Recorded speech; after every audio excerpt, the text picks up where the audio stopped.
Guest has a career that spans 50 years in Hollywood. He's currently the executive producer for one of the longest-running primetime TV shows, NCIS, where you can also catch him making a few cameos. Take a look. Only one person was in this cell with him today. Who? Me. To cut him down. Doctor. Yes? I would like our ME, Dr. Mallard, to receive a copy of your autopsy report. Tucky? Of course.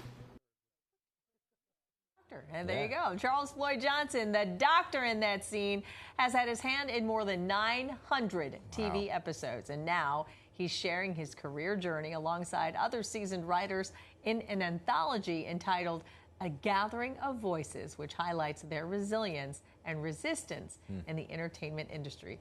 So Charles Floyd Johnson, what an honor to have you here this morning. So great to meet you. So, nice to be here. Yeah, a Harvard grad, a military veteran, and then you end up in Hollywood. How did that happen? It's a long story, but I was a lawyer who wanted to be in the entertainment business. Really? And at 28 or 29, I said, I'm just going to make the break. And I went to Hollywood and started all over again. Wow. But you said that your military experience actually helped you in Hollywood, Well, right? yeah, because later in my career, I did a television show called JAG. Yeah. It was about military law. And it came in very handy because I had already done military law in the military before I did the series. So life met art, and there it was. Was that your first gig then? No, my first gig was 1974. Okay. And it was a show called The Rockford Files before both of you were probably born. Oh, I remember The Rockford Files. And it runs in syndication now and all. But when I came to Hollywood, I actually started the mailroom first, then switched over to production and became an associate producer and then a producer. I like on that. The Rockford Files. Yeah. Then I went to Magnum PI. Yes. Oh, Tom Magnum Selleck. PI, Tom Selleck, Yeah. And then Quantum Leap, and then so many. I can't even remember all the series I've done because 900. Yeah, seriously, counting. it's a lot. But you write in the book about how there was the seed was planted while you were growing up in Delaware. Yeah, I grew up outside Wilmington, and my mom and dad had a soda fountain. Okay. This was like the early 50s, so I would watch television and see people, acting and whatever, and I thought, I want to do that. And I was like 8 or 9 years old. So it started there, and I eventually made it all happen. Right, Wow. there you go. So tell us a little bit more about this anthology. What kind of stories do you Well, it came out of a writing workshop. Okay. I was working on a memoir because after all these years I wanted to give back. And we started this thing with an actress by the name of Denise Nicholas, who's also an author.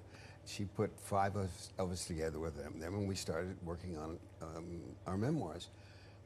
Pandemic came, and then when we went back, we found out we had all this material that we weren't going to use in our memoirs. We said, well, let's put it in a book. And we were all seasoned, mature writers, and with lots of different careers. So we then tried to focus it and put it in a book and give back and relate to people about what our careers have been. Yeah, I mean, and your career is so interesting because you mentioned the 900 shows, but it's so prolific in terms of the start to finish and the different positions you played in, right?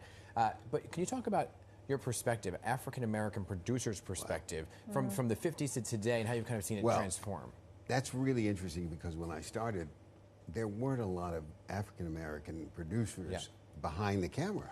Yeah. This was 1971 to 74. And I was probably one of the first African Americans working as a producer in primetime drama. And that was, groundbreaking. Yeah. And I was often in the room where it was only me.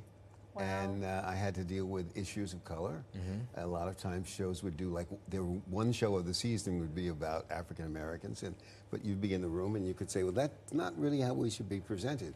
So I had that, but things have changed. And, I've been now over 5 decades in the business, and it's really changed. And I went from an associate producer to an executive producer.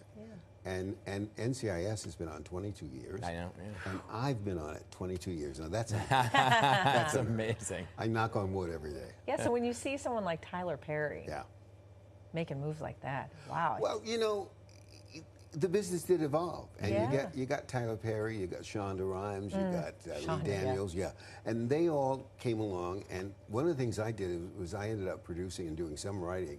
They were actually writers who then created their own properties, and that allowed them to really become superstars. My career was a little earlier than theirs, so I admire them very much. But I've had I don't have any regrets. I've had a great career. You've laid the groundwork. Yeah. Is it about, for newcomers, is it about, the hard work? Is it about someone you know to get in the door? Dan, it's all of those things. Yeah. I hate to say it, but networking is what it is in our business.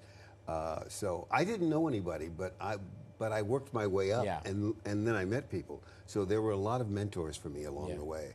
And as Hazel was saying, I stand on the shoulders of lots of other people. And here's why I ask: where does NCIS film?